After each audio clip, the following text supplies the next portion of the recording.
So Jace was able to get the cables up. He still has a couple bolts, I think, left to do. Maybe he's got them in now. He's now put 2 T-posts in the middle. The big wood posts are just about 30 feet apart. And so in the center, we wanted to make sure that it didn't sag too much. So we're putting a temporary kind of this year fix instead of trying to dig out a hole in the center of the bed. And we're putting 2 T-posts in, and what he's done is he's drilling holes in those T-posts to put a piece of the eastern red cedar across the top to help brace the cable across the whole thing. So even if the cable goes left or right a little bit, it will be braced by the board. And so he's trying to finish this up so that then I can come in and finish pruning. You can kind of see there, and I'll go to do it up close in a second. You can see there that this close row of tomatoes, the first row, I made it halfway in on pruning the bottoms of those tomatoes. So I need to continue to prune the bottoms of the rest of them and string all of these up as once he is done working on the trellis.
Is that the one Dad bought you?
How's it look? All right.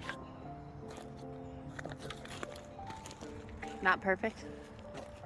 Not what you always say. Yep. Are you happy with the tensioning? I wish I had More adjustment?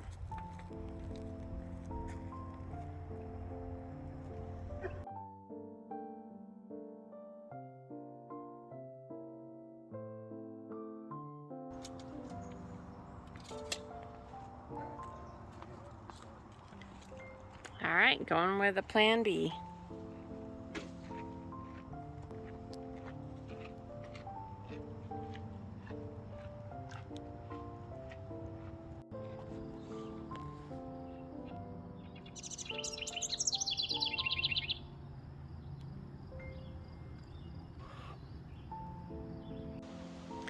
So we got the trellis done, which is really exciting.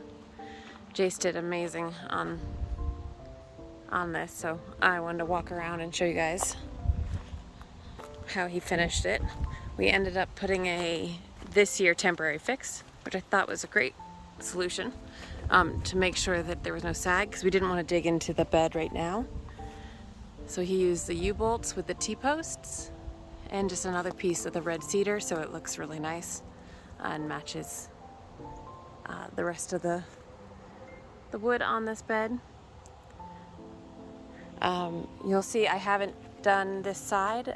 All of these tomatoes I haven't weeded. So this is what it looked like on the other side yesterday, and then I'll show you what I've done at this point. Jace came through and actually hung all of my spools that I needed, which is great. So these are all prepped for tomorrow to hopefully finish this. Over on this side, on this end, what I've gone through and done is just trimmed the very bottom of all these tomatoes. I haven't pruned anything up because these ones I haven't strung up yet. So as I work down the line from the other end, you'll see these ones are pruned even more, and they are strung up for the lower and lean setup. So now you can actually see a lot of the fruit better. I found that I have a lot more fruit than I thought. Look at this big one. It's crazy. So we'll see how this works. It's pretty rugged, of course, since Jace built it. You can see them kind of swinging in the wind there a little bit. As the garden fills out, less wind will get to them. And so we'll see how they do. There's still a couple things of pruning on this front end that I need to do. For example, like right here. But because this is has fruit up to about here, I will probably cut it at that point. Overall though, I really love the look of this. I think it's gonna look really nice. And I think it will be really functional, which is the most important part. And I do need to, once I finish both rows, then I'll come in and actually we'll put some all-purpose fertilizer down, and then I'll also try to water with some CalMag here pretty quick. See what, just to help boost them a little bit. There was a bit of weeds, so I may also try to get some straw put down on this bed. The compost we got this time, same place, but much weedier than last year. So we'll try to do that and see if that helps us at all. Love to know your thoughts, or if you have any questions about this. And feel free to message me or comment here. And I will be doing updates to show how this is going, probably weekly. I'll do my garden tour. I still need to do my full garden tour tomorrow for this week, as we start June already, which is crazy, and very exciting from the garden's perspective over here. But thanks for following along, and please like and subscribe if you haven't yet.